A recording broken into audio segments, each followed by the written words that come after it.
चलिए, तो इसके पहले आपने क्या देखा? आपने इसके पहले देखा कि भारतीय तर्कशास्त्र की परिभाषा, ठीक है। और क्या टॉपिक था? प्रमा, प्रमाण, उनके बीच भेद, ठीक है। ये सब सारी चीजें आपने देखी और आपने ये भी देखा कि ज्ञान क्या है, ज्ञान का स्वरूप क्या है, ज्ञान की विशेषताएं क्या हैं। ये सब सारी चीजें आप पहले टॉपिक में पढ़ चुके हैं, ठीक है। अब भारतीय तर्कशास्त्र के अंतर्गत आपका जो अगला टॉपिक है वो है प्रमाण और उसके भेद। इसके पहले मैंने आपको प्रमा, प्रमाण, ज्ञान की परिभाषा, ज्ञान की विशेषता, ये सब सारी चीजें मैंने आपको बताई थी, ठीक है। तो चलिए देखिए, रिकॉर्डिंग हो रहा है कि नहीं हो रहा है ना? ठीक है। ये सब सारी चीजें मैंने आपको बताई थी। तो भारतीय तर्कशास्त्र के अंतर्गत आज आपका टॉपिक है प्रमाण और उसके भेद। और हम ये देखेंगे कि प्रमाण क्या है। सबसे पहले तो हम ये जानने का प्रयास करेंगे कि प्रमाण क्या है, ठीक है। वैसे मैंने आपको ये पहले एक्सप्लेन किया हुआ है, लेकिन हम यहां से शुरुआत करेंगे कि प्रमाण क्या है, और उसके बाद फिर उसके भेद देखेंगे हम, जो आपके सामने दिख ही रहा है।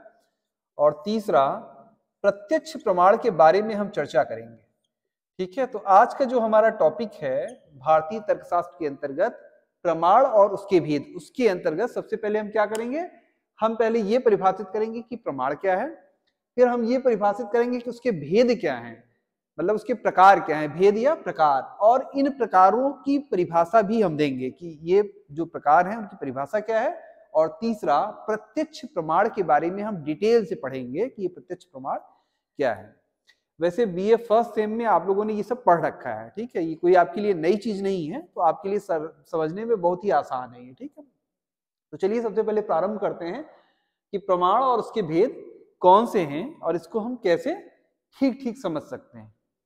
तो जैसा मैंने आपको पहले ही बताया था कि ज्ञान क्या है? ज्ञान अनुभव का पर्याय है, ठीक है। और अनुभव मतलब ज्ञान की तीन विशेषताएं होती हैं। ज्ञान स्वप्रकाशक होता है, वस्तु प्रकाशक होता है, और ज्ञान क्रिया अथवा व्यवहार का आश्रय होता है। उसी के जैसा हमारा ज्ञान होता है वैसे ही हम व्यवहार करते हैं। फिर हमने बताया था कि ज्ञान के तीन अंग होते हैं, प्रमाता, प्रमेय और प्रमाण, ठीक है। प्रमाता मतलब ज्ञाता हो गया, प्रमेय मतलब विषय हो गया, और प्रमाण मतलब हो गया जिसके माध्यम से हम ज्ञाता वस्तु को अनुभव करता है, वस्तु का ज्ञान प्राप्त करता है, ठीक है। ये सब सारी चीजें अगर आपने पहला वाला वो लेक्चर लिया होगा तो आपको पता होगा। तो इस बैकग्राउंड के साथ, इस आधारभूत अवधारणा के साथ अब हम आगे बढ़ने का प्रयास करेंगे कि प्रमाण क्या है, उसके भेद कितने हैं, और प्रत्यक्ष प्रमाण की डिटेलिंग में हम मतलब उस विस्तार में हम ये देखेंगे कि प्रत्यक्ष प्रमाण क्या है। तो सबसे पहले प्रमाण क्या है? तो क्या परिभाषा मैंने दी थी प्रमाण की? ज्ञान के साधन को प्रमाण कहते हैं। ज्ञान का साधन क्या कहलाता है? प्रमाण। जिसके माध्यम से हमें ज्ञान प्राप्त होता है उसको कहते हैं प्रमाण, ठीक है। ज्ञान का साधन कहलाता है प्रमाण, ठीक है। मैंने आपको यह भी बताया था कि प्रमा मतलब सही ज्ञान, अप्रमा मतलब गलत ज्ञान। तो प्रमाण वह है जिसके द्वारा हमें प्रमा की प्राप्ति होती है, जिसके द्वारा हमें सही ज्ञान मिलता है, उसी को हम प्रमाण कहेंगे। ध्यान देने वाली बात है, फिर से ध्यान दीजिए, प्रमाण किसे कहेंगे? अगर ये आपसे पूछा जाए तो एक सरल सिंपल लाइन में आपको कहना है कि प्रमाण वह है जिससे प्रमा की अर्थात जिसके द्वारा हमें सही ज्ञान मिलता है उसको कहते हैं प्रमाण, ठीक है। प्रमाण हमेशा सही ज्ञान को परिभाषित करता है, ठीक है। ये नहीं कि प्रमाण से ज्ञान मिलता है, प्रमाण से ज्ञान नहीं मिलता, प्रमाण से सही ज्ञान मिलता है, प्रमाण से प्रमा की प्राप्ति होती है, ठीक है। तो ये ध्यान रखना है कि जिसके माध्यम से, वह साधन जिसके द्वारा हमें प्रमा अर्थात सही ज्ञान की प्राप्ति होती है उसको क्या कहते हैं? प्रमाण कहते हैं, ठीक है। तो प्रमाण क्या है? ज्ञान के साधन को प्रमाण कहते हैं, प्रमा के साधन को प्रमाण कहते हैं, ठीक है। तो ये सरल सा है, ज्ञान का साधन या प्रमाण का साधन प्रमाण कहलाता है। दूसरा, इसके भेद कितने हैं? तो भारतीय दर्शन के अंतर्गत आपको इसके कुल 6 भेद मैंने आपको बताए थे। वह है प्रत्यक्ष, अनुमान, शब्द, उपमान, अर्थापत्ति और अनुपलब्धि। तो ये 6 भेद हैं प्रमाण के अंतर्गत।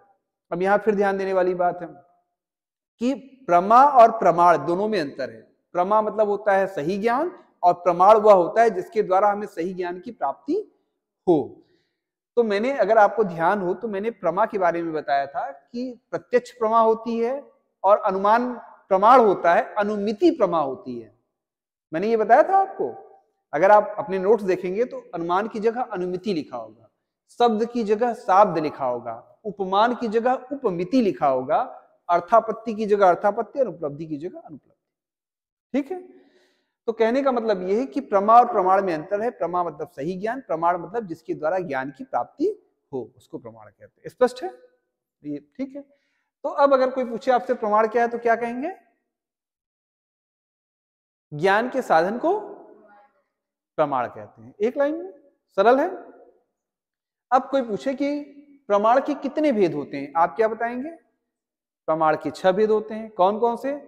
प्रत्यक्ष, अनुमान, शब्द, उपमान, अर्थापत्ति, अनुपलब्धि। 6 भेद होते हैं। ठीक है, फिर कोई आपसे ये पूछ सकता है कि प्रत्यक्ष क्या है, अनुमान क्या है, शब्द क्या है, उपमान क्या है, अर्थापत्ति क्या है, अनुपलब्धि क्या है। ये सारे प्रश्न आपसे पूछे जा सकते हैं। तो हम एक एक लाइन में, जैसे हमने प्रमाण की परिभाषा ली कि प्रमाण ज्ञान के साधन को प्रमाण कहते हैं, एक एक लाइन में हम इन सब की परिभाषा दे देंगे जिससे मोटे तौर पे आप किसी को समझा पाए या आप एग्जाम में लिख पाए कि ये क्या है। प्रत्यक्ष की परिभाषा अगर लिखेंगे तो प्रत्यक्ष वह प्रमाण है जो 5 इंद्रिय और वस्तु के संपर्क से जो ज्ञान हमें मिलता है उसको प्रत्यक्ष कहते हैं।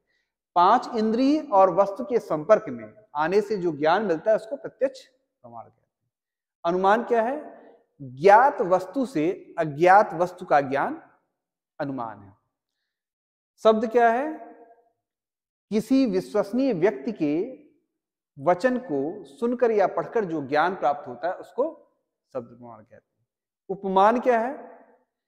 समानता के आधार पे, सादृश्यता के आधार पे हमें किसी अज्ञात वस्तु का ज्ञान होता है, इसे उपमान कहते हैं। अर्थापत्ति क्या है?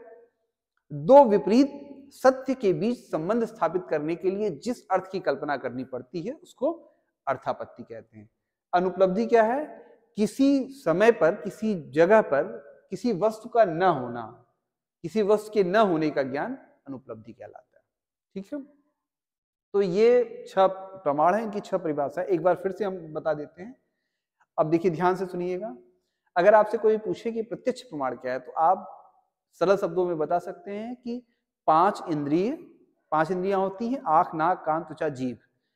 इंद्रिय एवं वस्तु के संपर्क से जो ज्ञान होता है उसको प्रत्यक्ष प्रमाण कहते हैं। उदाहरण के रूप में ब्लैक बोर्ड आप देख रहे हैं आंख से। आंख एक इंद्रिय है, इससे आपको ब्लैक बोर्ड दिखाई दे रहा है, तो आंख से देखने का ज्ञान होता है, कान से सुनने का होता है, जीभ से स्वाद मिलता है हमें। ठीक है, तो ये सब इंद्रियां हैं, आंख, कान, नाक, त्वचा, जीभ। ये 5 इंद्रियां हैं। इनका जब किसी वस्तु से संपर्क होता है तो जो ज्ञान होता है उसको प्रत्यक्ष कहते हैं। जैसे मिर्च खाने पर मिर्च के तीखे होने का ज्ञान प्रत्यक्ष प्रमाण कहलाता है। ठीक है, अनुमान क्या है? ज्ञात वस्तु से, मतलब जो चीज हम जानते हैं, जिस वस्तु को हम जानते हैं उसके द्वारा ऐसी वस्तु का ज्ञान जिसको हम नहीं जानते। ज्ञात वस्तु से अज्ञात वस्तु का ज्ञान अनुमान कहलाता है। उदाहरण के रूप में अगर हम दूर कहीं देखते हैं कि धुआं उठ रहा है तो हम ये अनुमान लगा लेते हैं कि वहां पर आग लगी है, क्योंकि हम यहाँ पर ज्ञात वस्तु क्या है? धुआं जो दिखाई दे रहा है, आग नहीं दिखाई दे रही है, लेकिन धुएं को देखकर हम उस अज्ञात वस्तु का ज्ञान प्राप्त कर लेते हैं कि वहां पर आग लगी है। तो ज्ञात वस्तु से अज्ञात वस्तु का ज्ञान अनुमान है। शब्द क्या है?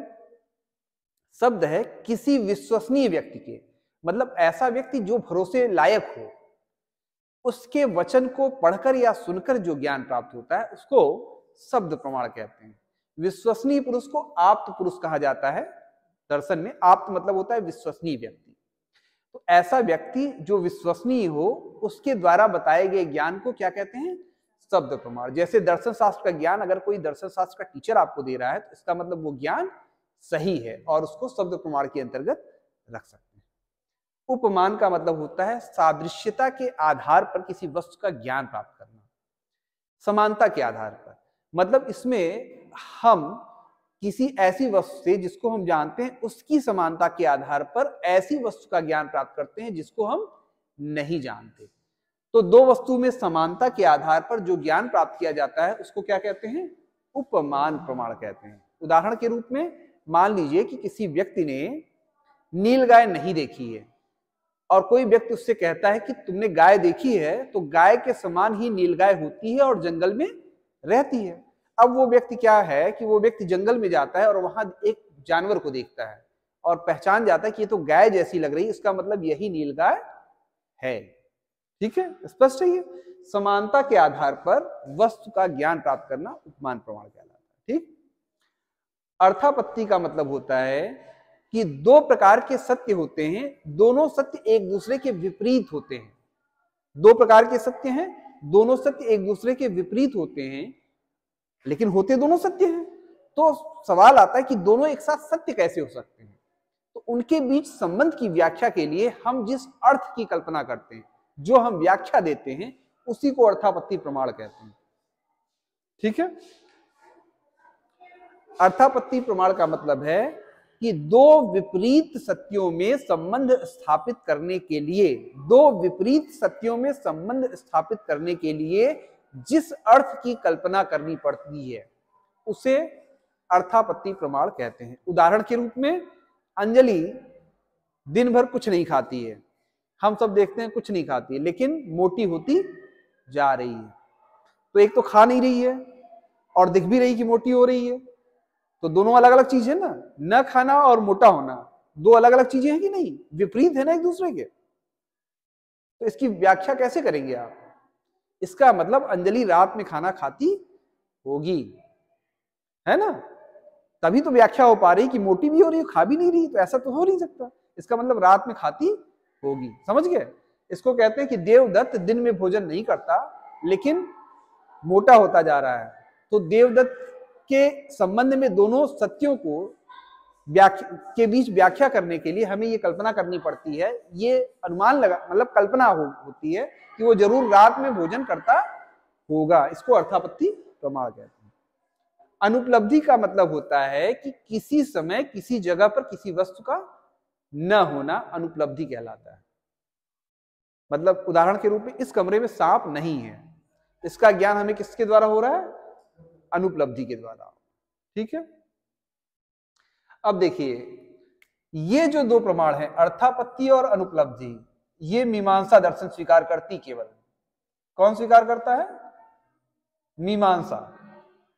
केवल और केवल मीमांसा दर्शन अर्थापत्ति अनुपलब्धि को स्वीकार करती है, बाकी दार्शनिक संप्रदाय इसको स्वीकार नहीं करते हैं। न्याय दर्शन इन चार प्रकार के प्रमाणों को स्वीकार करता है: प्रत्यक्ष, अनुमान, शब्द, उपमान। ठीक है, चलिए फिर से एक बार रिवीजन कर लें। प्रमाण क्या है? ज्ञान के साधन को प्रमाण कहते हैं, जिसके द्वारा हमें ज्ञान मिलता है उसको प्रमाण कहते हैं। ठीक है, प्रमाण के भेद कितने हैं? प्रमाण के 6 भेद हैं: प्रत्यक्ष, अनुमान, शब्द, उपमान, अर्थापत्ति, अनुपलब्धि। प्रत्यक्ष इंद्रिय और वस्तु के संपर्क में आने से जो ज्ञान मिलता है उसको प्रत्यक्ष कहते हैं। अनुमान ज्ञात वस्तु से अज्ञात वस्तु का ज्ञान अनुमान कहलाता है। ठीक है, शब्द किसी विश्वसनीय व्यक्ति के वचन को सुनकर या पढ़कर जो ज्ञान होता है शब्द कहलाता है। उपमान समानता के आधार पर अज्ञात वस्तु का ज्ञान प्राप्त करना उपमान कहलाता है। अर्थापत्ति दो विपरीत सत्यों में संबंध स्थापित करने के लिए जो कल्पना करनी पड़ती है उसको अर्थापत्ति कहते हैं। अनुपलब्धि किसी समय पर किसी जगह पर किसी वस्तु का के न होने का ज्ञान अनुपलब्धि प्रमाण कहलाता है। ठीक है, स्पष्ट है? ठीक है, अब देखिए एक चीज और मैं आपको बता दूं, बड़ा मजेदार चीज है ये। मान लीजिए आप कहें कि सर अनुपलब्धि थोड़ा समझ में नहीं आई, ऐसा आपको लगेगा ना कि इस कमरे में सांप नहीं है। ये तो हम देख के भी बता सकते हैं कि इस कमरे में सांप नहीं है। इसका मतलब इसको प्रत्यक्ष के अंतर्गत रखेंगे कि अनुपलब्धि के अंतर्गत रखेंगे? सवाल आ सकता है ना कि मान लीजिए कि सांप नहीं है इस कमरे में, तो ये तो हम देख के बता सकते हैं कि सांप नहीं है। और प्रत्यक्ष कहता है कि इंद्रिय से वस्तु के संपर्क होने पर जो ज्ञान होता है इसको प्रत्यक्ष कहते हैं। तो ये आप कह सकते हैं सर ये प्रत्यक्ष में आएगा, इसके लिए इस अनुपलब्धि को अलग प्रमाण मानने की आवश्यकता क्या है? सवाल आता है कि नहीं? तो देखिए यहां पर ध्यान दीजिए कि यहां पर जब आप सांप देखते हैं तो सांप आपको दिखाई देता है? दिखाई देता है? यहां सांप नहीं है तो सांप तो नहीं दिखाई दे रहा है। और प्रत्यक्ष क्या कह रहा है? प्रत्यक्ष कह रहा है कि वस्तु और इंद्रिय का संपर्क होना चाहिए। जैसे ब्लैक बोर्ड का संपर्क आपकी आंखों से हो रहा है, तो वस्तु होगी तभी तो संपर्क होगा इंद्रियों से, और यहां सांप नहीं है तो सांप का संपर्क हो रहा है इंद्रिय से। नहीं हो रहा है, इसलिए अनुपलब्धि को एक अलग प्रमाण मीमांसा दर्शन स्वीकार करता है। समझ गए? ये सवाल उठता है ना कि इसको सांप को बिना देख, मतलब हम देख नहीं रहे हैं उससे भी कह सकते हैं, लेकिन प्रत्यक्ष में ध्यान रखिए कि वस्तु का इंद्रिय से संपर्क होना चाहिए और वो यहां नहीं हो रहा है, इसलिए मीमांसक कहते हैं कि अनुपलब्धि को एक स्वतंत्र प्रमाण मानना चाहिए। जैसे अन्य दर्शन वाले आक्षेप करते हैं कि अनुपलब्धि को अलग क्यों मानी, तो हम बिना मतलब देख के ही बता सकते हैं कि सांप नहीं है, लेकिन मीमांसक कहते हैं नहीं, प्रत्यक्ष क्या है, इंद्रिय का वस्तु से संपर्क होना, और यहां पे संपर्क हो नहीं रहा है, इसलिए अनुपलब्धि अलग प्रमाण है। स्पष्ट है? तो अब आपने जाना कि प्रमाण क्या है, भेद क्या है, ये दोनों चीजें आपने जान ली। अब अगला जो टॉपिक है, अगला जो पॉइंट है प्रत्यक्ष प्रमाण, इसके बारे में हम बात करेंगे। आपके क्वेश्चन में, मतलब जो आपका पेपर है उसमें भी यही आएगा कि प्रत्यक्ष प्रमाण क्या है, उसकी अब देखिए, प्रत्यक्ष प्रमाण के अंतर्गत सबसे पहले हमें क्या बताना है, परिभाषा बतानी। क्या बताना है? परिभाषा, डेफिनेशन।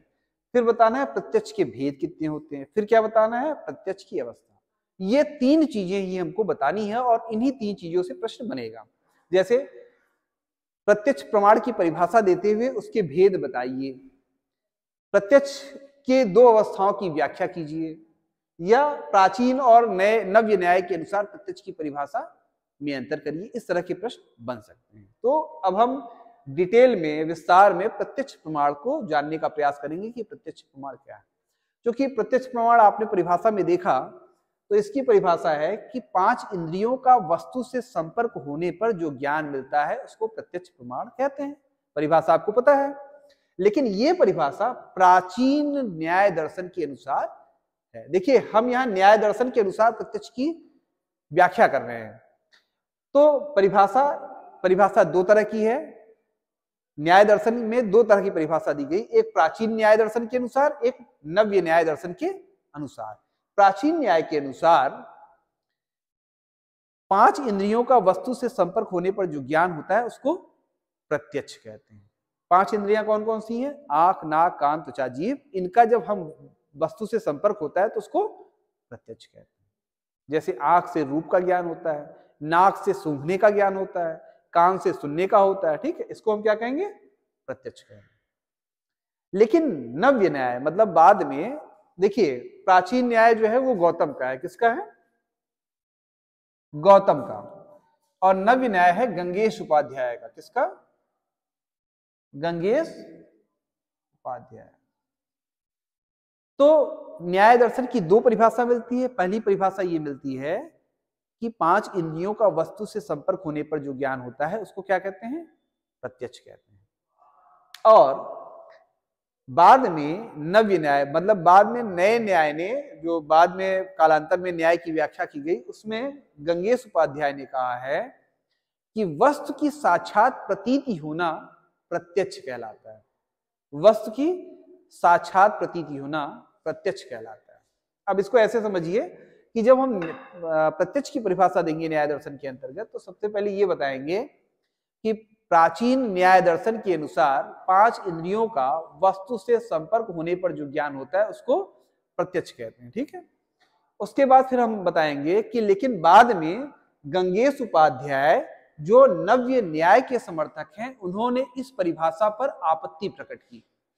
उन्होंने कहा कि बहुत सी चीजें ऐसी हैं जिसमें हमें वस्तुओं का इंद्रिय से संपर्क नहीं दिखाई देता है।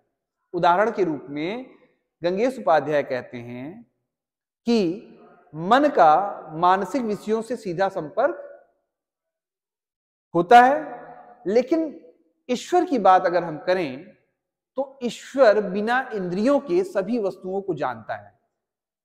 ईश्वर के पास आंख, नाक, कान, त्वचा, जीभ की आवश्यकता तो है नहीं, वो सीधे साक्षात रूप से सभी वस्तुओं को जानता है। इससे सिद्ध होता है कि प्राचीन न्याय की परिभाषा की इंद्रिय का वस्तु से संपर्क ही प्रत्यक्ष सही नहीं है। तो गंगेश उपाध्याय नव्य न्याय के अनुसार मानते हैं कि वस्तुओं की साक्षात अनुभूति होना ही प्रत्यक्ष कहलाता है। ठीक है, तो अगर आपको ये लिखना हो कि न्याय दर्शन के अनुसार प्रत्यक्ष की परिभाषा क्या है, तो सबसे पहले लिखेंगे प्राचीन न्याय के अनुसार इंद्रिय का वस्तु से संपर्क होने पर जो ज्ञान होता है प्रत्यक्ष कहलाता है। लेकिन नव्य न्याय ये मानता है कि प्रत्यक्ष की ये परिभाषा ठीक नहीं है। क्यों ठीक नहीं है? क्योंकि ईश्वर का जो ज्ञान होता है वो इंद्रियों के बिना होता है, ठीक है। और दूसरा जो योगज ज्ञान होता है, योगियों को जो ज्ञान होता है वो भी इंद्रियों से रहित होता है। इस प्रकार ये माना जाना चाहिए कि वस्तुओं की साक्षात प्रतीति ही प्रत्यक्ष कहलाती है।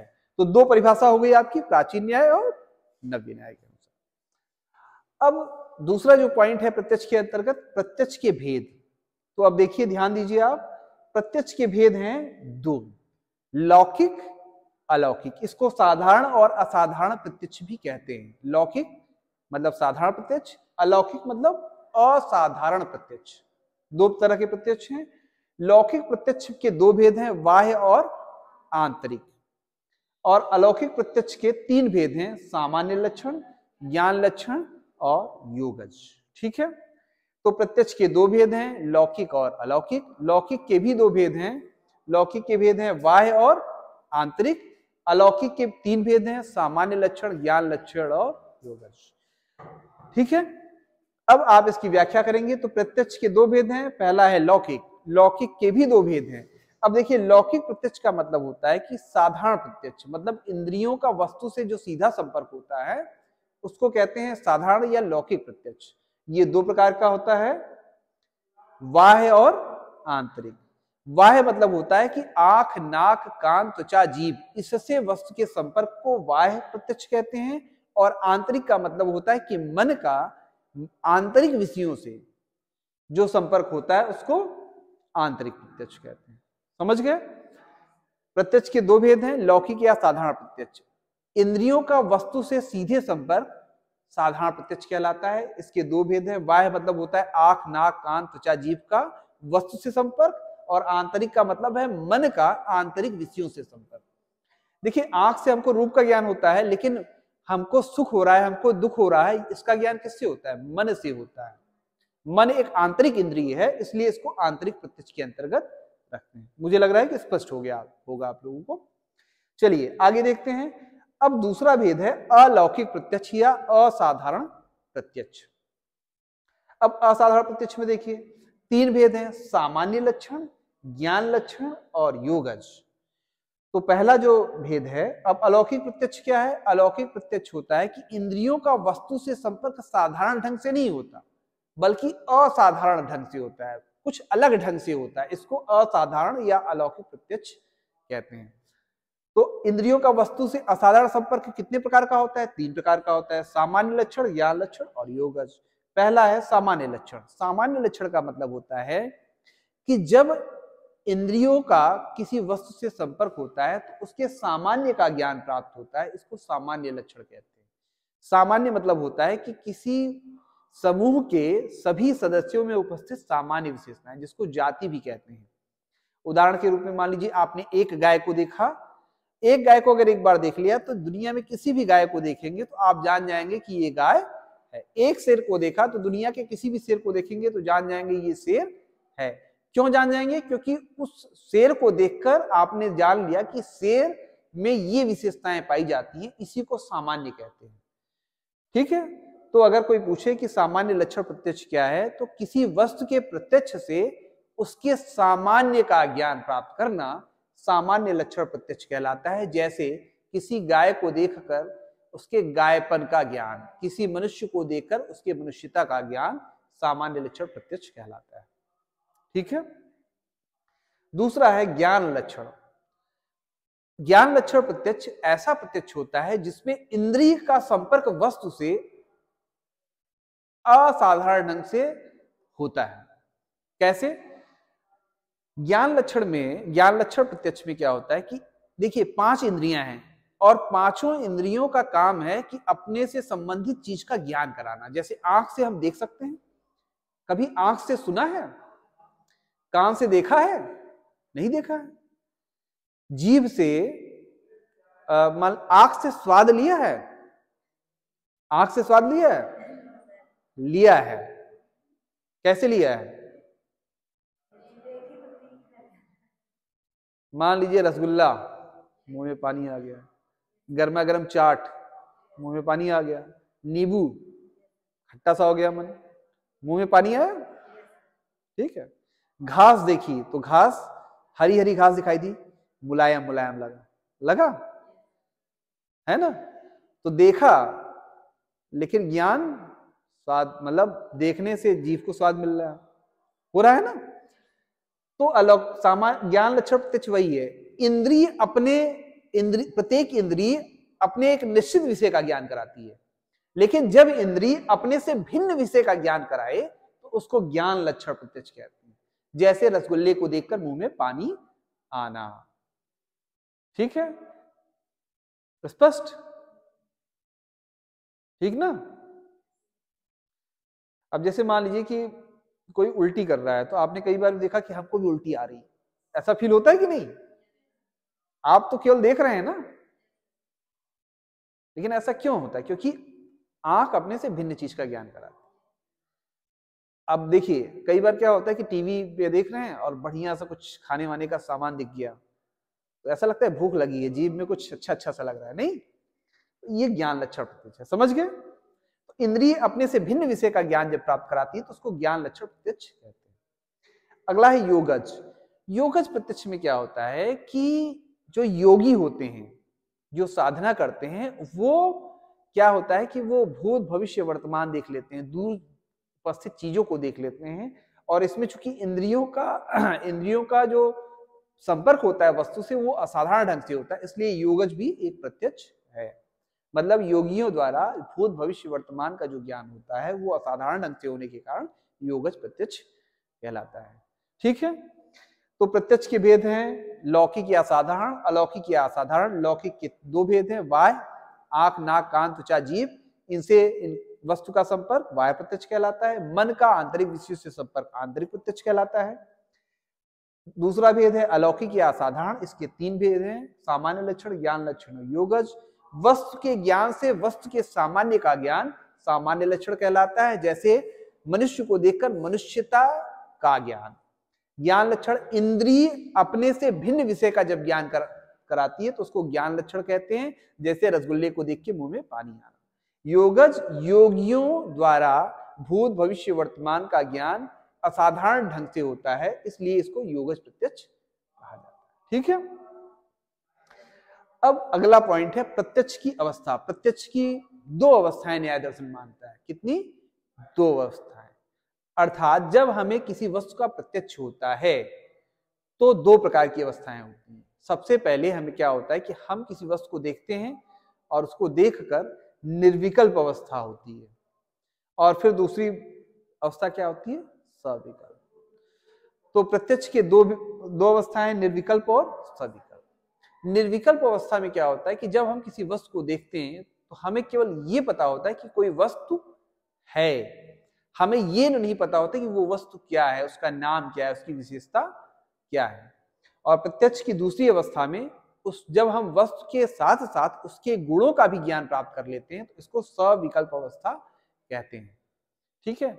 तो प्रत्यक्ष की दो अवस्था है। निर्विकल्प प्रत्यक्ष की वह अवस्था जिसमें हमें केवल वस्तु के होने का, उसकी सत्ता का ज्ञान होता है, उसको निर्विकल्प प्रत्यक्ष कहा जाता है। इसमें हमें वस्तु के गुणों का, उसकी विशेषताओं का कोई ज्ञान नहीं होता। प्रत्यक्ष की दूसरी अवस्था है सविकल्प अवस्था।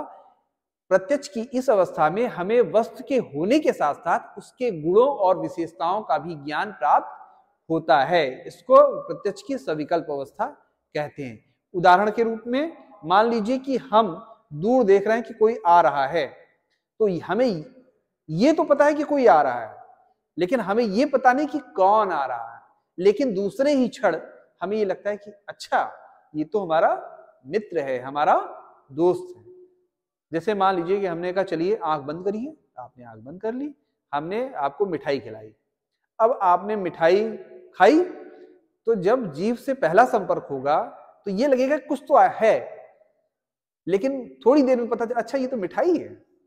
अगर मिर्च खिला दी तो कुछ तो है, दूसरे ही क्षण पता चलेगा कि ये मिर्च है। तो निर्विकल्प अवस्था में वस्तु के होने का केवल ज्ञान होता है, सविकल्प अवस्था में वस्तु के होने के साथ साथ उसके गुणों का भी ज्ञान होता है। इसको सविकल्प अवस्था कहते हैं। ठीक है। तो मुझे लग रहा है कि ये स्पष्ट हो गया होगा, और बाकी अगर कुछ बचा होगा तो आप वीडियो देख के इसको स्पष्ट कर सकते हैं। ठीक है अंजलि, फिर क्लास खत्म करते हैं। ठीक है, चलो।